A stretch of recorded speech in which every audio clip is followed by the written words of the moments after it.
morning. It's Dayna from the Arts Partnership, but I am not in the Arts Partnership. I'm not even in Fargo. I am in the magic city of Minot, North Dakota, and I am joined by my friend and our state director of North Dakota Council on the Arts, Kim Konikow. Hi, Kim. nice to see you. Nice to see nice you to too. see everyone It's in true. Fargo. Yeah.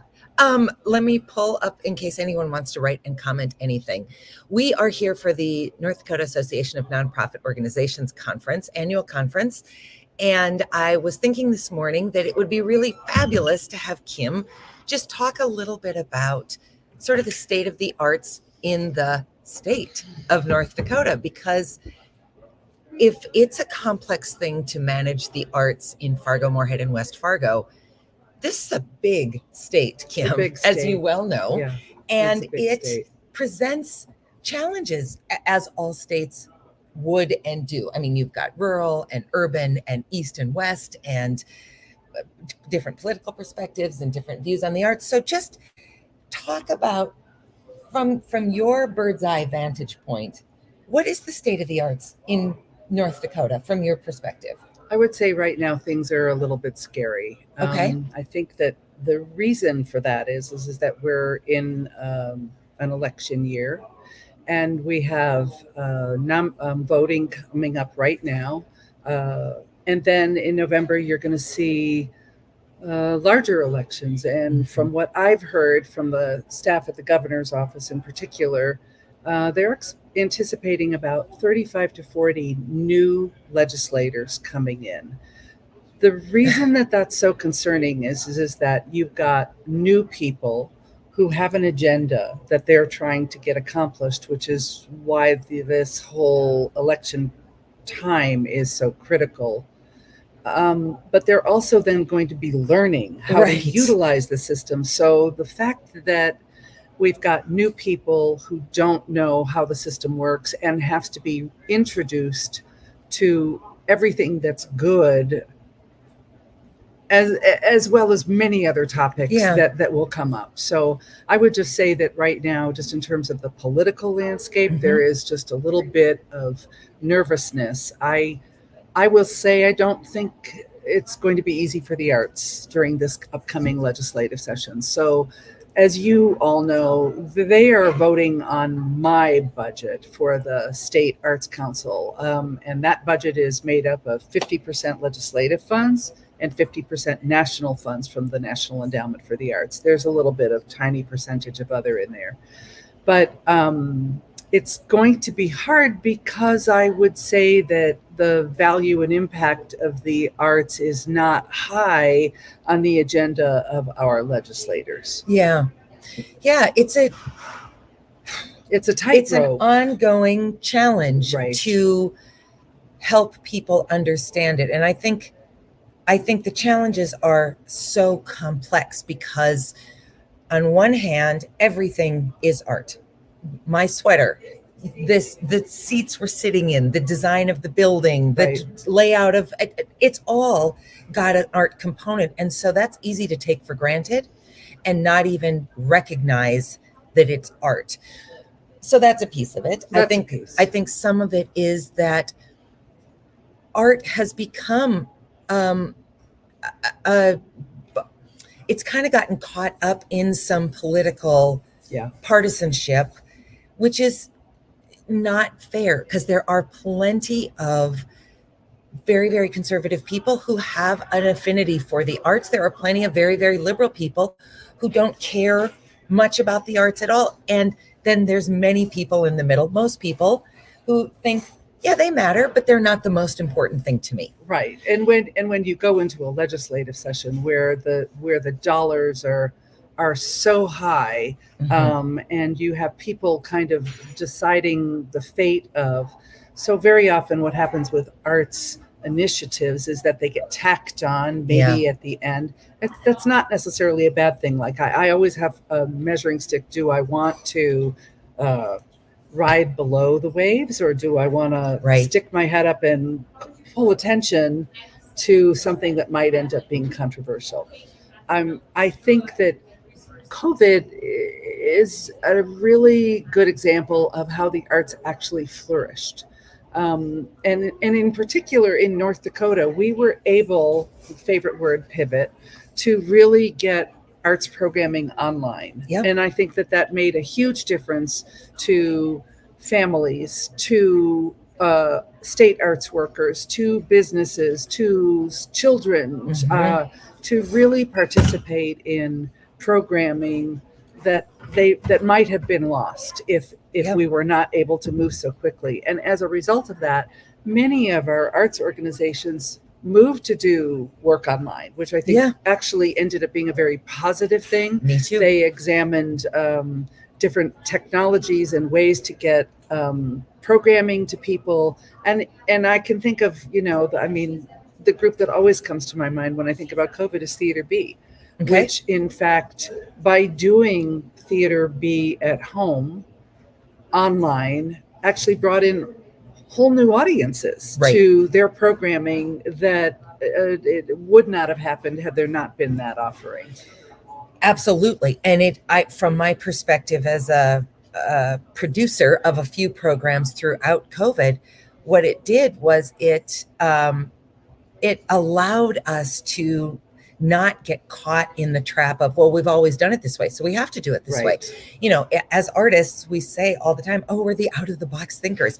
But even the most out of the box thinker can get comfortable in their lane. Right. And COVID said, oh, you think you're comfortable? Think again. Right.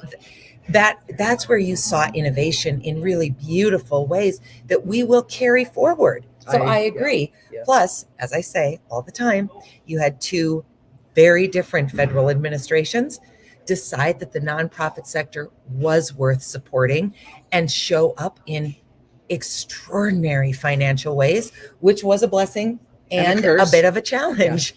I would say that, the money that we got through CARES, through NEA, and then ARPA funds, and like you said, with different administrations, but you thank the Senate in any way that you can, because they are the strongest supporters of arts and culture across the country.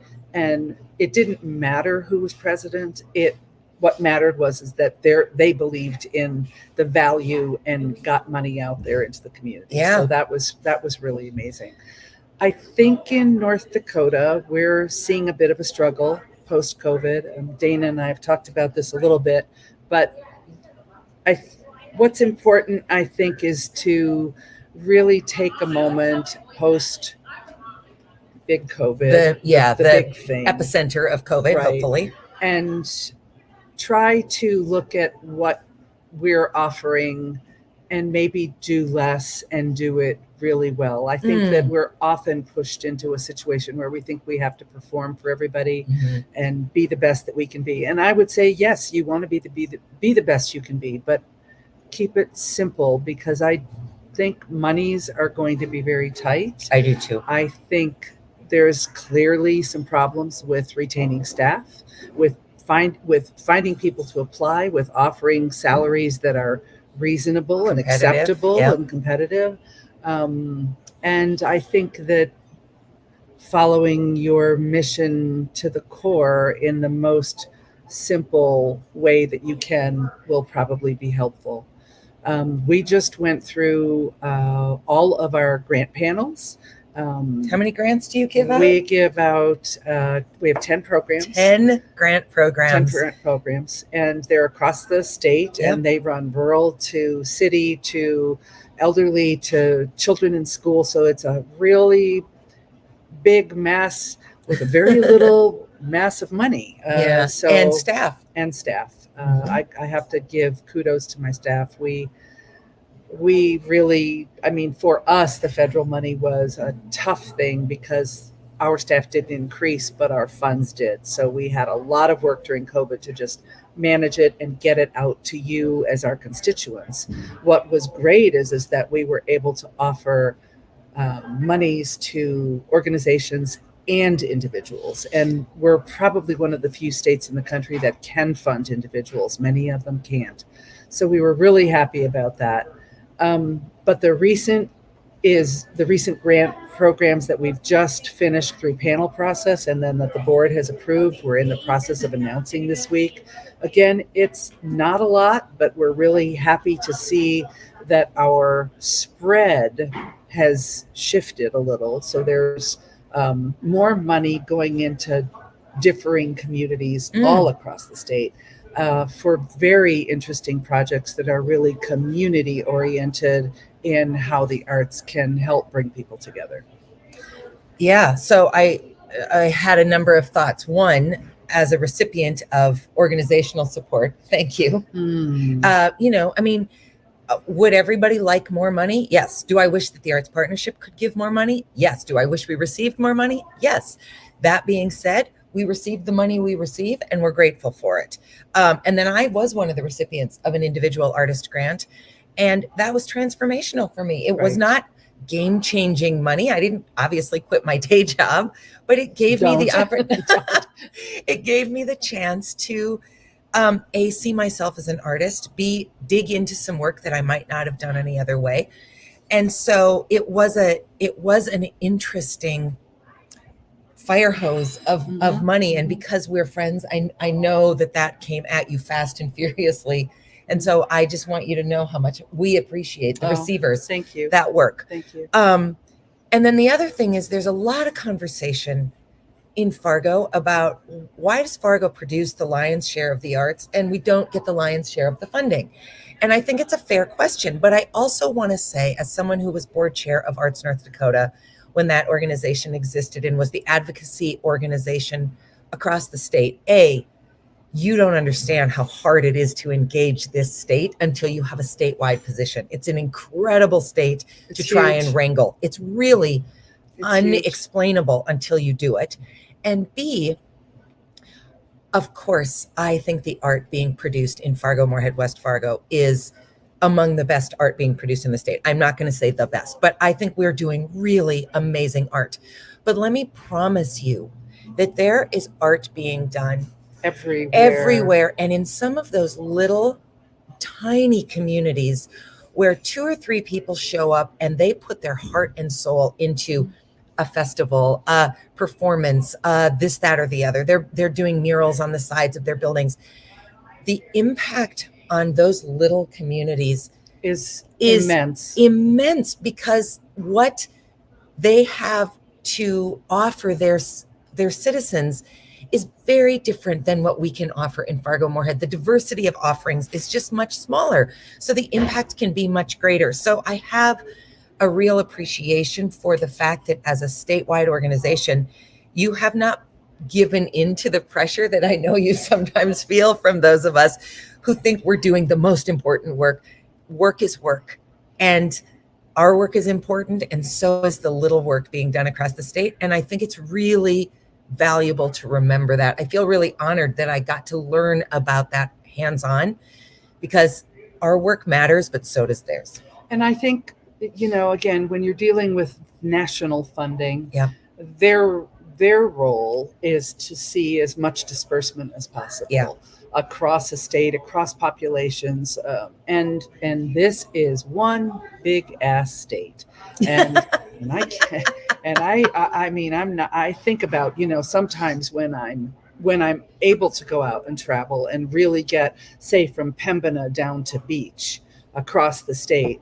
And it's taken me 3 days to get there because I'm trying to see people along the way and really listen to what they're doing.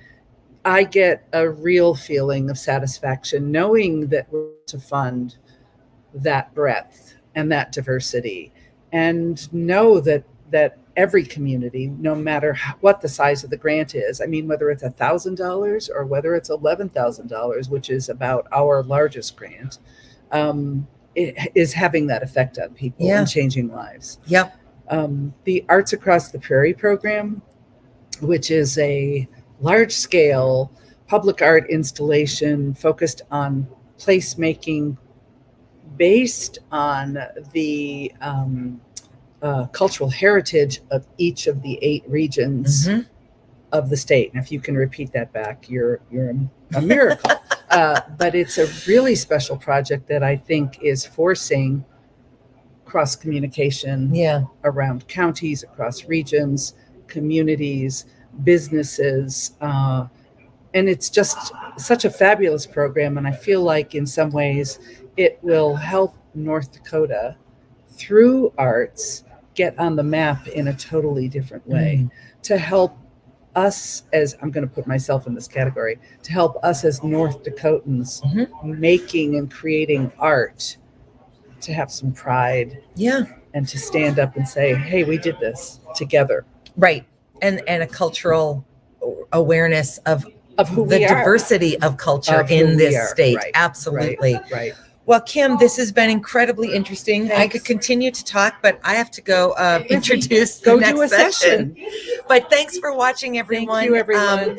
If you have opportunities to engage with legislators, either the ones running, the ones elected, in your community, not the ones across the state, but the ones in your community, and you can tell a story about why the arts matter, have a coffee date with them, invite them to something, get them to a table, and give them the opportunity to understand that this is not funding for things that are insignificant or unsubstantial. This is saving lives. This is helping with attraction and retention. This is engaging people on the margins. This is building up culture and community. It's doing so many things. You know that better than anybody else. Get your story to our elected people. And I just want to say, following up on that they don't want to hear from me. No. They need to hear from you. You vote for them. Yes. Make them work for you. Yes. Give them the opportunity to learn more. Right. All right. Have a great day, Kim. Thanks so much. You're welcome. Everybody, I'll see you next week. Bye. Bye.